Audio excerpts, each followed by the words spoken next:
하나님의 말씀 마가복음 5장 마가복음 5장입니다. 21절서부터 43절 마지막 절까지 교독합니다. 마가복음 5장 21절서부터 43절 마지막 절까지 교독하겠습니다. 예수께서 배를 타시고 다시 저편으로 건너가심에 큰 무리가 그에게로 모이거늘 이에 바닷가에 섰더라. 회당장 중에 하나의 야이로라는 이가 와서 예수를 보고 발 아래 엎드려 많이 간구하여 가로되 내 어린 딸이 죽게 되었사오니 오셔서 그 위에 손을 얹으사 그로 구원을 얻어 살게 하소서 하거늘 이에 그와 함께 가실새 큰 무리가 따라가며 에워싸 밀더라. 12해를 혈루증으로 앓는 한 여자가 있어 많은 의사에게 많은 괴로움을 받았고 가진 것도 다 허비하였으되 아무 협업이 없고 도리어 더 중하여졌던 차에 예수의 소문을 듣고 무리 가운데 섞여 뒤로 와서 그의 옷에 손을 대니 이는 내가 그의 옷에만 손을 대어도 구원을 거두리라 생각하밀더라. 이에 그의 혀로 그늘이 곧 마름에 병이 나은 줄을 몸에 깨달았느니라. 예수께서 그 능력이 자기에게서 나간 줄을 곧 스스로 하시고 무리 가운데서 돌이켜 말씀하시되 누가 내 옷에 손을 대었느냐 하시니 제자들이 여짜오되 우리가 에워싸미는 것을 보시며 누가 내게 손을 대었느냐 물으시나이까 하되 예수께서 이 행한 여자를 부르고 둘러보시니 여자가 제게 이루어진 일을 알고 두려워하여 떨며 와서 그 앞에 엎드려 모든 사실을 여짜온대 예수께서 이르시되 딸아 내 믿음이 너를 구원하였으니 평안히 가라 내 병에서 놓여 건강할지어다. 아직 말씀하실 때 회당장의 집에서 사람들이 와서 가로되 당신의 딸이 죽었나이다 어찌하여 선생을 더 괴롭게 하나이까. 예수께서 그 하는 말을 곁에서 들으시고 회당장에게 이르시되 두려워하지 말고 믿기만 하라 하시고 베드로와 야고보의 형제 요한 외에 아무도 따라옴을 허치 않아 하시고 회당장의 집에 함께 가서 거두는 것과 사람들이 울며 심히 통곡함을 보시고 들어가서 너에게 이르되 저희가 어찌하여 화나하며 오느냐 이 아이가 죽은 것이 아니라 잔다 하시니 그들이 비웃더라. 예수께서 그들을 다 내보내신 후에 아이의 부모와 또 자기와 함께한 자들을 데리시고 아이 있는 곳에 들어가서 그 아이의 손을 잡고 가라사대 달리다금 하시니 번역하면 곧 소녀야 내가 내게 말하노니 일어나라 하시니라. 소녀가 곧 일어나서 걸으니 나이가 12살이라. 사람들이 곧 크게 놀라고는 예수께서 이 일을 아무도 알지 못하게 하라고 저희를 많이 경계하시고 이에 소녀에게 먹을 것을 주라 하시니라. 네. 오늘 이 말씀을 가지고 부족함이 없는 인생을 향하여 라는 제목으로 같이 말씀을 나누겠습니다. 부족함이 없는 인생을 향하여. 오늘 이 말씀을 보니까 인생의 고난을 당하여 예수를 만나는 두 사람이 소개됩니다. 회당장 야이로와 혈루병을 앓는 여인입니다. 우리가 신앙생활하면서 이 내용을 많이 들어봤을 겁니다. 그러나 오늘은 또 새롭게 우리는 하나님께서 우리에게 어떤 것으로 은혜를 주시고자 하는 기대감 가지고 이 말씀을 같이 나누고자 합니다. 근데 오늘 보니까 회당장 야이로와 혈루병을 앓는 여인이 나오는데 만일 이들의 삶에 어려움이 없었다면은 구태여 예수님을 찾아왔을까? 그렇죠? 아픔이 없었다면은 예수가 필요가 없었을 것입니다. 그런데 이들에게는 무엇인가가 필요한 거예요. 약이든지 아니면 의술이라든지 아니면 물질이라든지 아니면 위로라든지 무엇인가는 필요한 거예요. 그래서 예수를 찾아오게 된 것이죠. 그러면 왜 찾아왔느냐? 제가 볼 때 첫 번째가 자식 때문에 예수를 찾아왔지 않았을까? 자식 때문에 예수를 찾아왔다. 그렇게 볼 수 있어요. 그게 첫 번째 이유야. 아무 이유가 없어요. 근데 부모이기 때문에 자식의 문제가 걸려 있어요. 그래서 자식 때문에 예수를 찾아왔지 않았을까? 야이로가 예수님과 관계를 맺은 것은 딸의 문제 때문이죠. 다른 건 없어요. 단지 딸 때문에 예수님과의 관계가 있는 거예요. 누가복음 8장 42절에도 나오죠. 야이로는 12살 먹은 외딸이 아프지 않았다면 결코 예수 앞에 나오지 않았는데 외동딸이에요. 그것도. 그럼 얼마나 마음이 아프겠어요. 쉽게 말하면 눈에 넣어도 안 아플 그러한 외동딸이 이 아픔을 겪고 있는 거예요. 죽음을 맞이했어요. 정말 우리 가운데서도 어떤 불행이나 어려움이 없었다면 절대로 예수를 믿지 않을 사람도 있을 것이다 이거예요. 그렇잖아요? 내가 건강한데, 내가 풍족한데, 아쉬움이 없는데 내가 얘 예수를 믿어? 아니면 다른 종교를 왜 믿어? 그럴 마음이 있을 겁니다.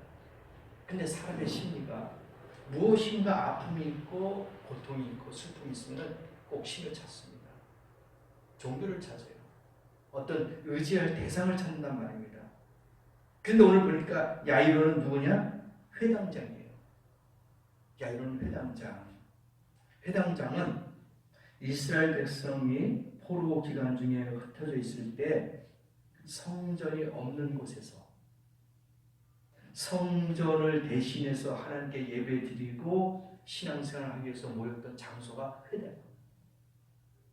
그런 곳입니다. 쉽게 말해서 건물은 아니에요. 건물 아닌데 어떤 텐트 같은 거라든지 어떤 천막을 쳐가지고 거기서 모여서 예배를 인도하는 그런 장, 바로 회당장이다. 그렇게 볼 수 있어요. 그러니까 거기에 지도자급, 지금으로 현대적으로 쉽게 이야기한다면 아마 목사님이 아닐까 그렇게 우리가 해석해 볼 수 있죠. 근데 그 딸에 대한 문제가 생긴 거야. 심각한 거지요. 외동딸인데다가 그러한 죽음을 맞이하니까 얼마나 아프겠습니까? 상처가 심하고 아픔과 고통이 얼마나 심하다는 것을 우리가 알 수가 있습니다. 이 사람이 나라를 빼앗기고 백성들 모여서 예배드리는 그 말씀을 강론하고 할 수 있는 그러한 지도자인데 자기의 가정에 이러한 우환이 생기니까 그 회당을 제대로 이끌 수가 있었겠냐 이거예요. 쉽게 말해서 가정에 아픔과 고통이 있으면요 모든 것이 다 힘들어져요. 이 야이로도 마찬가지입니다. 백성들을 이끌고 말씀을 증거하고 강론하고 그러한 위치에 있는 사람이 가정에 이런 우환이 있고 힘들고 아픔이 있는데 그 모든 것들이 기쁨과 즐거움을 할 수 있겠냐 이거예요. 없습니다. 가정에 아픈 사람이 있으면 건강한 식구들도 다 아픈 거예요. 몸이 아프든지 정신적으로 아프든지 뭔가 아픔이 생기는 거야. 그러니 이 회당장 야이로는 오죽하겠습니까? 22절에 보니까 회당장 중 누구예요? 야이로라 하는 이가 와서 예수를 보고 어떻게 합니까? 발 아래 엎드렸어요. 발 아래 엎드린 겁니다. 아니 쉽게 말해서 지도자급인데 그래도 공인인데 예수 앞에서 무릎을 꿇고 엎드릴 정도면 얼마나 긴박하겠습니까? 그렇지 않겠어요? 감히 무릎 꿇고 한다는 그 자체가 자기 모든 것을 다 내려놓는 거예요. 그런 심정으로 예수를 보고 발 아래 엎드렸습니다. 절박한 상황이에요. 내가 무릎을 꿇고라도 내 딸이 고침을 받고 살아난다면은 그 어느 것도 더 심한 것도 자기는 할 수 있는 거예요. 이게 부모의 마음이야. 그렇지 않습니까? 우리의 자녀 중에서 이런 아픔과 고통이 있다면 묵인하고 가만히 있는 부모가 어디 있겠습니까? 누구라도. 저와 여러분도 마찬가지일 겁니다. 그 어떤 것도 희생할 수 있는 마음이 있어요. 그게 부모예요. 그래서 이 야이로가 그런 마음을 갖고 있습니다. 얼마나 절박한 상황입니까? 아마 동료들이 볼 때는 비웃었을까요? 야, 그래도 회당장인데, 그래도 목사님인데 저게 뭐야? 책임 어렵게, 체면 떨어지고, 인격적으로 참 저 잘못된 거야. 비웃을 수도 있어요. 그렇지 않습니까? 아니 그 맨바닥에 무릎을 꿇고 엎드렸다는 그 자체는 많은 사람들에게 비웃음거리가 될 수 있고 조롱거리가 될 수 있어요.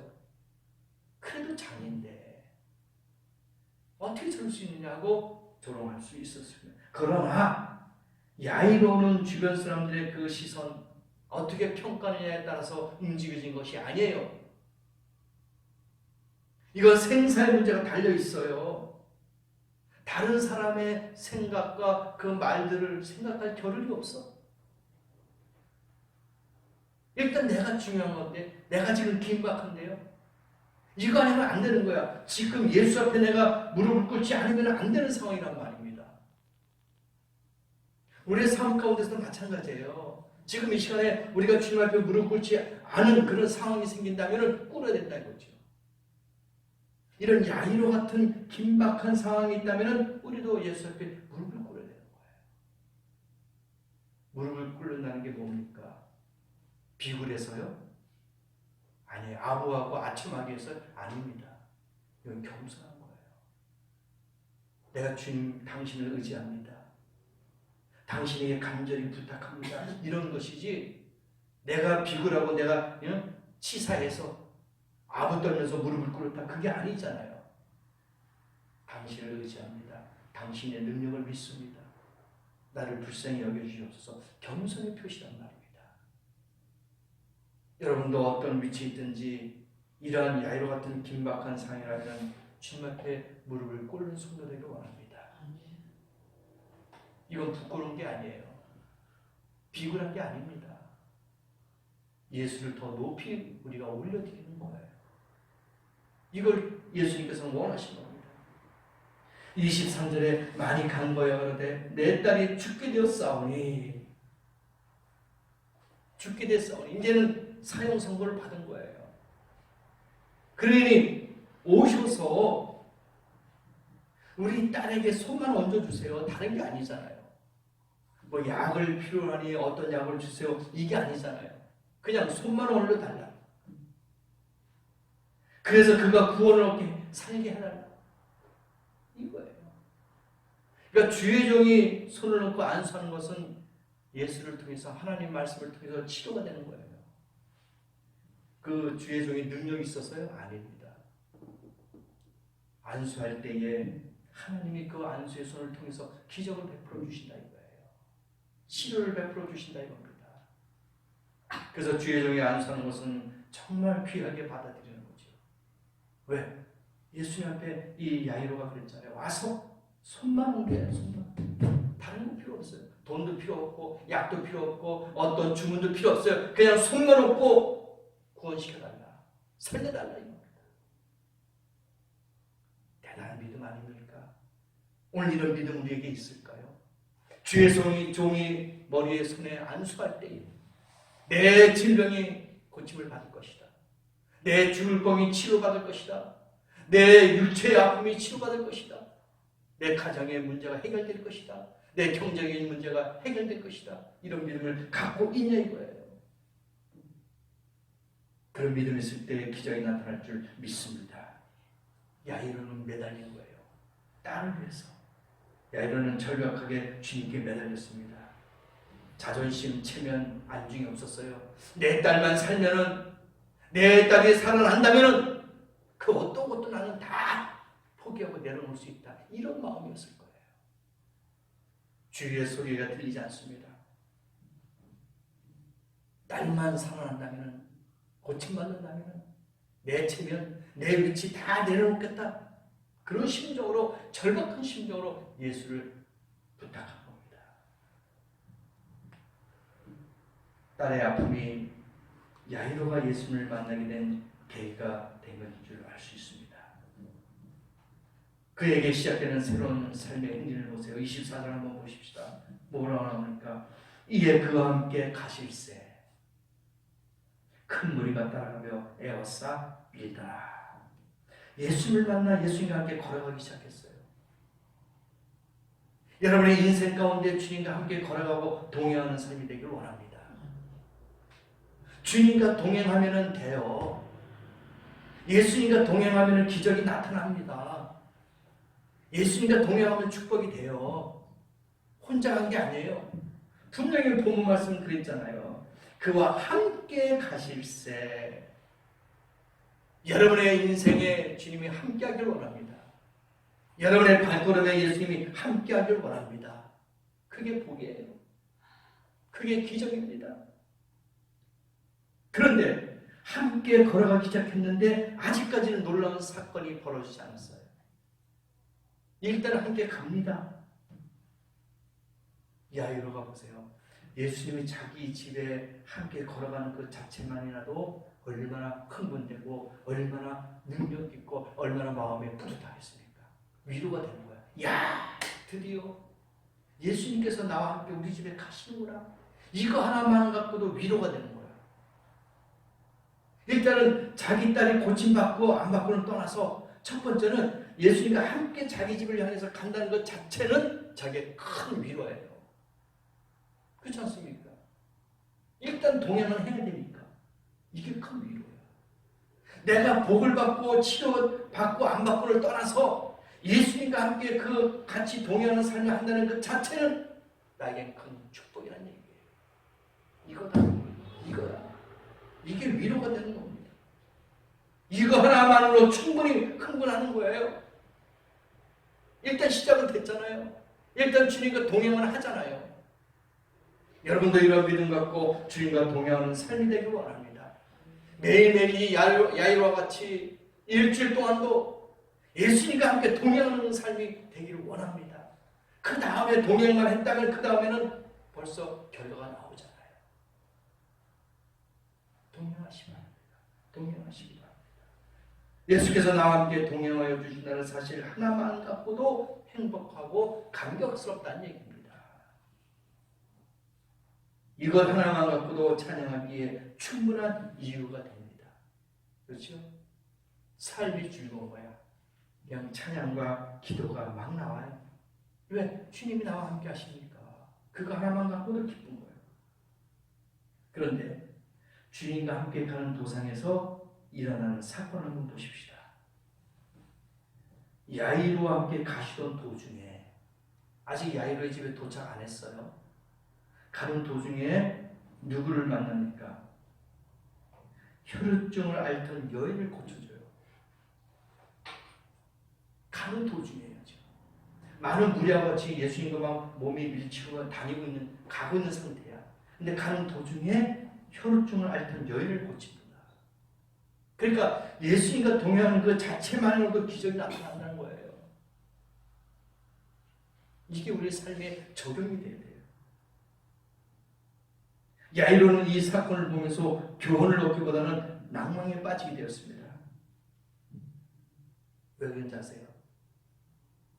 지금 자기 집에 가고 있는데 중간에 혈루증을 앓았던 여인을 갖다가 치료하고 고침을 받고 하는 상황에서 자기는 절망에 빠진 소리를 들었어요.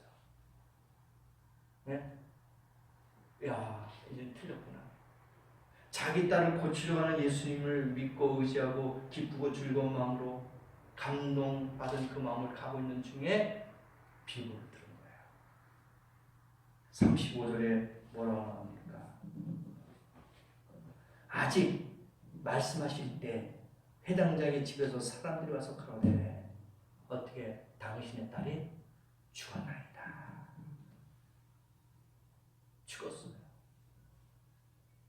그러니까 지금 오늘 내일 사형 선고를 받고 죽어가는 것 따라서 예수를 모시고 지금 가는 도중에 그 소리를 들었으니 그 제자들이라든지 옆에 있는 사람들이 야, 더 이상 예수를 괴롭게 힘들게 하지 말아라. 이제 죽지 않았네 너희 딸이. 끝났다. 그러니까 너희 집에 예수님이 가실 이유가 없다. 그거예요.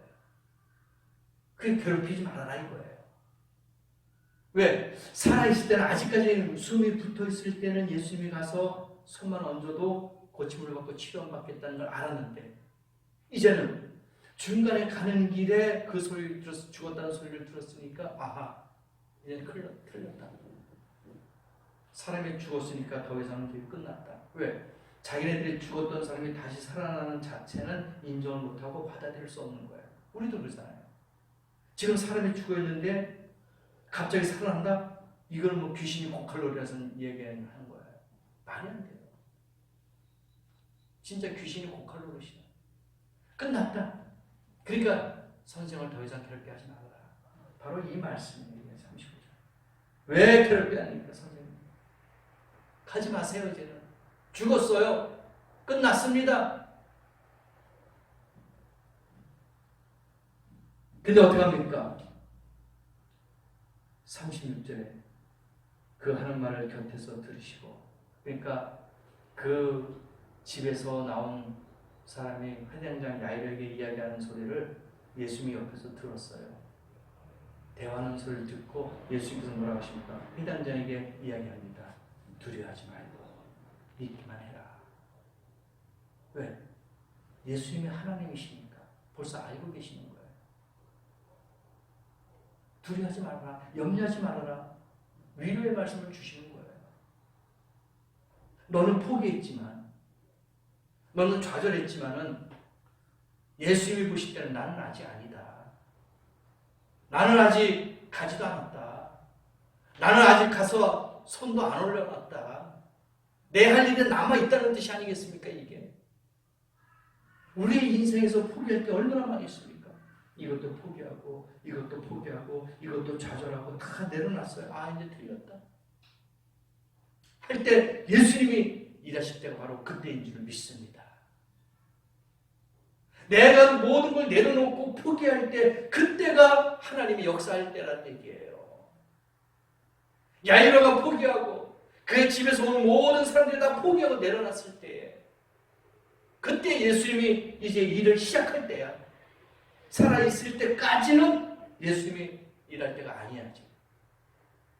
그렇죠? 아니 살아있을 때 가서 하면 뭐예요? 이건 기적도 아니야. 이적도 아니야.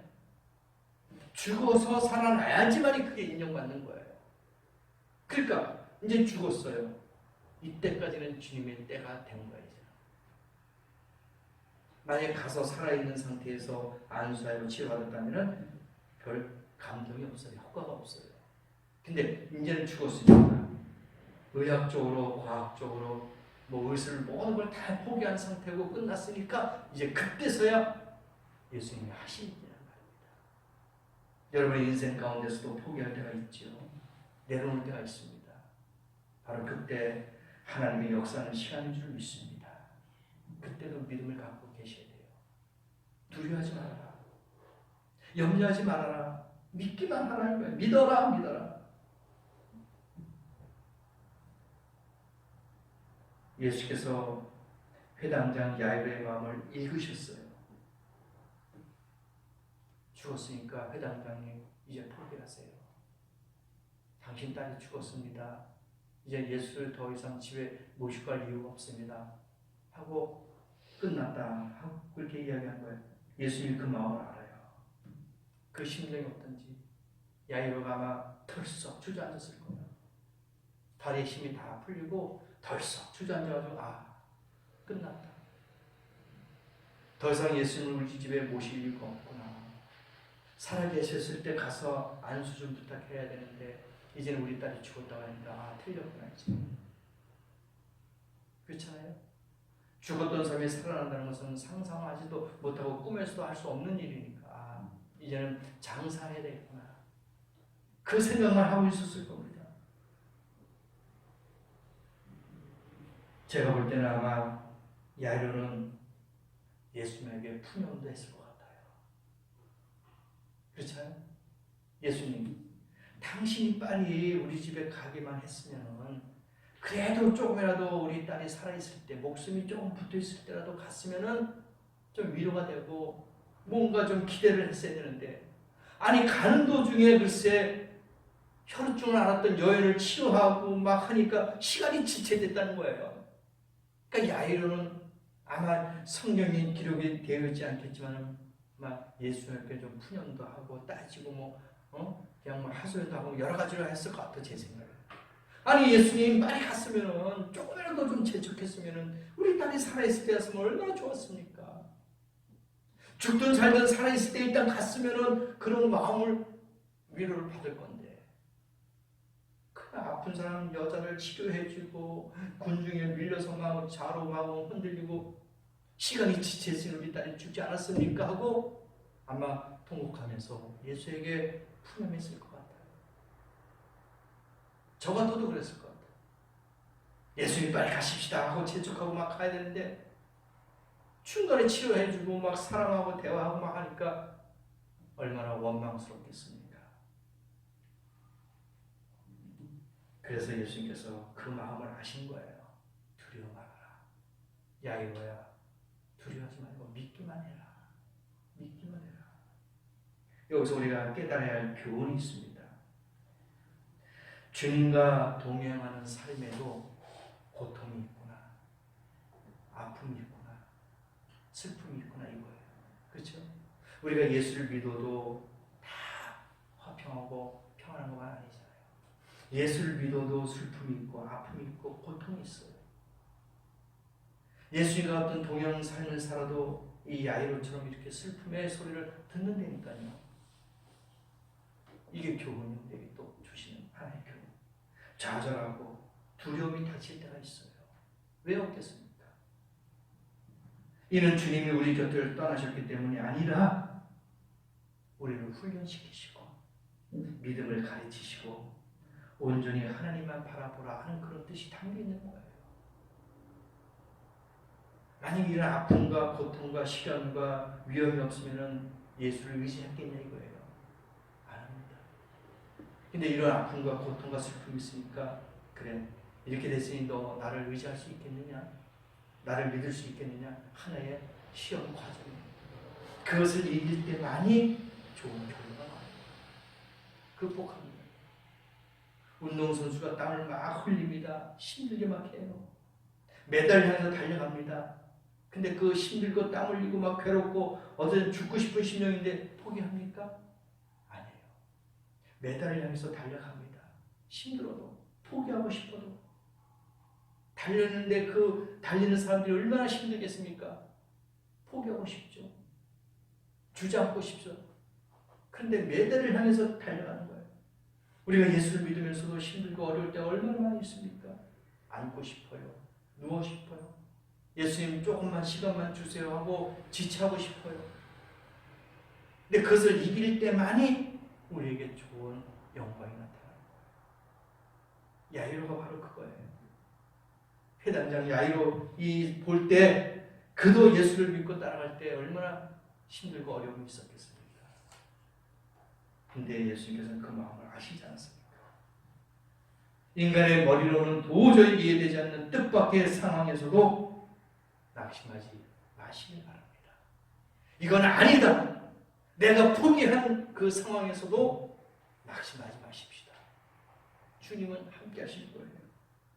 당장은 일이 잘못된 것 같으나 그 뒤에 하나님의 계획하신 더 큰 뜻과 은혜가 기다리고 있음을 믿으십시다. 야이로가 그런 거예요. 기다리는 거예요. 믿음을 확신을 갖고 이름도 없고 볼품없는 불쌍한 한 여인, 중간에 혈루증을 앓았던 그 여인이 예수를 찾아났습니까? 몇 년? 12년 동안 부인병을 앓았어요. 이 딸은 12살, 12회라고 했잖아요. 12살. 중간에 혈루증 여인도 12년 동안 부인병을 앓았어요. 지금 같으면 쪽박 차고 이혼당하는 거예요. 칠거지약에 걸리는 거예요. 그럴 수밖에 없는 상황입니다. 결혼 조건이 성립이 안 돼요. 이런 질병, 이런 이혼당할 충분한 조건을 가지고 있었던 그런 여인입니다. 그런 여인을 예수께서 지나가다가 만난 거예요. 기가 막히죠. 25절에 12회를 혈루증으로 앓는 한 여자가 있어. 그렇게 나옵니다. 12년 동안 아픔과 고통과 이혼당할 위기에 있는 그러한 처지, 버려지는 가정에서부터 버려지려고 하는 그러한 여인이 있었단 말입니다. 많은 의사와 많은 돈, 많은 재물 소비했겠죠. 의사들도 돈 때문에 아마 이 여인에게 갔을 겁니다. 이 여인은 돈을 다 탐진했겠죠. 많은 돈과 재물을 다 허비했습니다. 빈털터리가 되었을 것입니다. 몸은 망가질 대로 망가졌습니다. 12년 동안 혈우증을 앓고 있었으니, 하혈을 하고 있었으니 온전하겠습니까? 버린 여인이었습니다. 부정한 여인. 그 당시에 이런 여인들은 부정한 여인 해가지고 내쫓습니다. 살림을 할 수, 가정을 가질 수 없습니다. 그런 여인이었어요.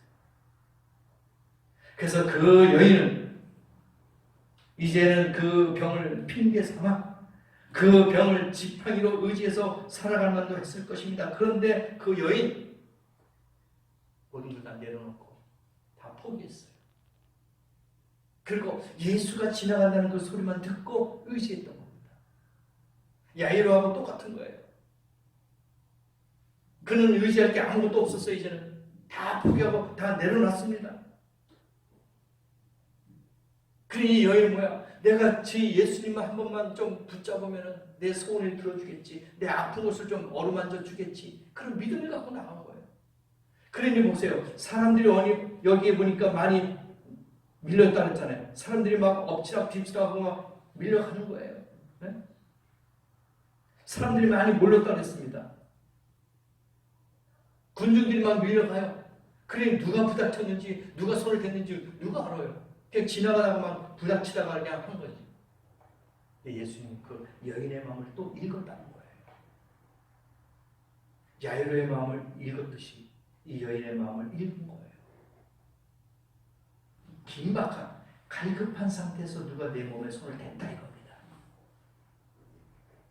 평범하게 옷을 씻은 사람은 그런 능력이 없겠죠. 그런 느낌이 없겠죠. 그러나 갈급한 심령으로 붙잡은 것은 예수를 알았어요. 누가 내게 손을 댔구나. 내게서 능력이 나왔다. 바로 이거예요. 여기서 성경 말씀 그대로 있는 거 아닙니까? 그런 느낌을 예수님이 받은 거예요. 내 손에 내게 손을 댄 자가 누구냐? 내 몸에 손을 댄 자가 누구냐? 여러분 그 손은 어떤 손인지 아세요? 믿음의 손인 줄 믿습니다. 여러분들 이 여인과 같은 그런 믿음의 손을 받기를 원합니다. 평범한 손이 아니에요. 그냥 우리가 인사하고 악수하는 그런 손이 아니란 말입니다. 이 여인은 갈급한 심령으로 이거 아니면 안 된다. 이 시간에 예수를 내가 못 만나면 여기서는 죽는다.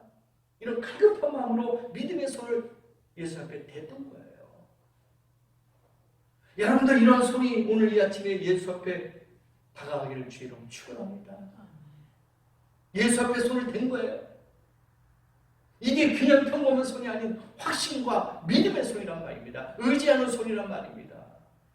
여러분들 이런 손을 오늘 이 시간에 예수 앞에 붙잡기를 간절합니다. 믿음의 손을 내미세요. 확신의 손을 내미세요. 그럴 때 예수님이 나에게 손댄 자가 누구냐? 분명히 이렇게 말씀하실 줄 믿습니다. 반응이 온 거야. 손을 대니까 반응이 왔어요. 그래 베드로가 뭐랍니까? 아유 예수님 선생님이 아니에요. 그냥 사람들이 많이 있으니까 이리 밀리고 저리 밀리고 막 부딪힌 거니까 그렇게 하지 마세요. 아니다. 예수님은 아셨잖아요. 누가 확신과 믿음을 갖고 나에게 손댄 걸 아셨어요. 오늘 이 아침에도 우리가 평범하게 주 앞에 내민 손이 아니라 이러한 여인처럼 확신에 찬 믿음에 찬 손을 내밀 때 주님이 응답하실 줄 믿습니다. 그렇게 뭐라고 했습니까? 딸아 내 믿음이 너를 구원했다 이렇게 했어요. 네? 내 믿음이 너를 구원했다. 34절에 딸아 내 믿음이 너를 구원했으니 평안히 가라. 내 병에서 놓여 건강할지어다. 오늘 아침에 이 34절 말씀이 여러분의 말씀이 되기를 축원합니다. 따라 가라. 내 믿음이 너를 구원하였다. 이게 뭡니까? 내가 너를 치료해 주었으니 너는 이제는 건강한 모습으로 건강한 삶을 살 것이다. 오늘 이 축복의 말씀이 저와 여러분에게 나타나길 원합니다. 그러면서 어떻게 해요? 이제는 야이로 집에 갑니다. 너희가 어찌하여 우느냐? 우리가 예수 앞에서는 기쁨의 눈물을 흘려야 되는데 지금 이 야이로는 어떻게 해요? 그 집안은 슬픔의 눈물을 흘리고 있는 거야. 고통의 눈물을 흘리고 있어요. 그 예수님이 올 때 이건 아니구나. 왜 우느냐? 울지 말아라. 그런데 예수님께서 뭐라고 했습니까? 너희가 어찌하여 화나며 우느냐? 39절에 나오잖아요. 이 아이가 죽은 것이 아니라 어떻게 해요? 잔다. 자면 어떻게 돼요? 자는 사람은 깨우면 돼요. 흔들어서 깨우면 일어나요. 그러니까 예수님 보실 때는 작은 거고 육신의 눈으로 볼 때는 죽은 거야. 그렇죠? 야이로가 볼 때는 자기 딸이 죽었고 그 제자들도 볼 때도 죽었고 많은 군중들이 따라왔는데 보니까 죽은 거야. 육신의 눈으로 보면 안 돼요. 우리가 주님을 바라볼 때는 영적인 눈으로 바라봐야 된다는 거예요. 믿음의 눈으로 바라봐야죠. 왜 자꾸 세상적으로 육신적으로 보냐 이거예요. 우리가 영적으로 보는 겁니다. 근데 예수님께서 뭐라 했어요? 야, 너희들이 왜 우느냐? 거기에 아마 이게 속했을 거예요. 믿음이 없는 자들아. 성경에는 기록이 안 됐지만 그거예요. 너희들이 왜 우느냐까지 하고 그 이유는 야, 너희들이 이렇게 믿음이 없느냐? 왜 우느냐? 울지 말아라. 아마 이런 말이 아마 여기에 기록이 안 됐지만 있었을 것이다. 우리가 추측해 보는 거예요, 제가. 믿음이 없는 자들아. 죽은 것이 아니라 잔다. 41절에 뭐라고 합니까? 아이의 손을 잡고 가라사대. 뭐라고 나와요? 달리다고. 달리다고 하면 그 말이 나와요. 41절 나오잖아. 이 말은 헬라어로 아침에 부모들이 아이들을 깨울 때 쓰는 말이라고 합니다. 우리가 예를 들어 자면은 야 일어나라 이렇게 하는 것처럼 그때 당시에 그 헬라어 아람어 그때 당시에는 자기 애들이 자고 있을 때 달리다고 이렇게 해서 깨우는 거예요. 자고 있는 애를. 그거예요. 예수님께서 그 말씀하신 거예요. 달리다. 그냥 깨우는 거예요. 사람들이 볼 때는 예수님이 조금 이상하시네. 죽어있는 애를 갖다가 달리다고 해가지고 깨우니까 죽은 사람을 이렇게 깨울까 흔들까? 죽어있는데 반응이 없을 건데. 근데 예수님께서 소녀야 내가 내게 말하노니 일어나라. 이건 하나님만이 할 수 있는 능력입니다. 예수님만이 할 수 있는 능력이에요. 십자가상에서 오른편 강도 왼편 강도 있었지 않습니까? 오른편 강도에게 너는 오늘 나와 함께 낙원에 있을 것이다. 예수님 하나님만이 하실 수 있는 거예요. 일어나라. 세상 끝날까지 너희와 항상 함께 있으리라 하는 이 말씀 마태복음 28장 20절에 말씀해 주셨어요. 세상 끝날까지 너와 함께 할 것이다. 부활의 영광을 주실 때까지 주님은 우리와 함께 계시는 줄 믿습니다. 우리가 두려움에 빠지고 신앙의 위기에 직면할 때마다 곁에 오셔서 이렇게 말씀하십니다. 두려워 말고 믿기만 하라. 오늘 아침에도 우리에게 그렇게 말씀하실 거예요. 두려워하지 말고 믿기만 해라. 우리에게 말씀해 주십니다. 염려하지 말고 믿기만 하라. 주님은 알파와 오메가 처음과 나중이 되시는 줄 믿습니다. 시작과 끝이에요. 시작하셨으면 끝까지 책임져 주십니다. 우리의 삶이 주님과 시작했습니까? 여러분의 삶이 주님과 끝까지 갈 줄 믿습니다. 영원히 가실 줄 믿습니다. 우리 안에 놀라운 일을 시작하신 그분이 우리를 끝까지 책임져 주실 줄 믿습니다. 여러분의 삶을 깨끗하게 끝까지 건강하게 책임져 주실 줄 믿습니다. 그러니 여러분 조급하게 생각하지 마세요. 주님과 앞서지 마세요. 주님께서는 나보다 더 급한 사람을 도우신다는 것을 잊지 마세요. 나보다 더 급한 사람이 있다는 거예요. 생각해 보세요. 만약에 야이르 그 회당장의 그 딸 집에 먼저 갔으면은 12년 동안 혈우병에 앉았던 그 여인을 고침을 받았겠냐 이거예요. 이 사람은 죽을 때까지 혈우병으로 앓고 죽었을 겁니다. 그런데 이 야이로 딸보다 더 급한 이 혈우병 12년 동안 앓았던 그 여인을 주님께서 먼저 보신 거예요. 그러니 조급하지 마시는 얘기예요, 여러분에게. 나보다 더 급한 사람이 있을 것이다.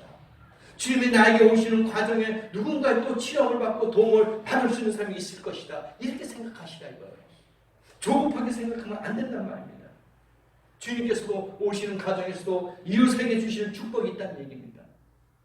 나보다 더 급한 사람이 있다는 것도 아시고 기다리고 인내한다면 우리에게 좋은 결과가 나타날 줄 믿습니다. 그럼 주님, 부활의 주님, 질병을 다스리고 죽음을 다스리는 예수 그리스도가 오늘 이 아침에 우리와 함께하는 줄 믿습니다. 그래서 우리 믿음이 좋을 때도 함께하시고 흔들릴 때도 함께하시고 넘어질 때도 강한 발로 붙잡아 주시고 우리를 귀한 것으로 좋은 것으로 축복하시는 그분 바로 우리의 메시아인 줄 믿습니다.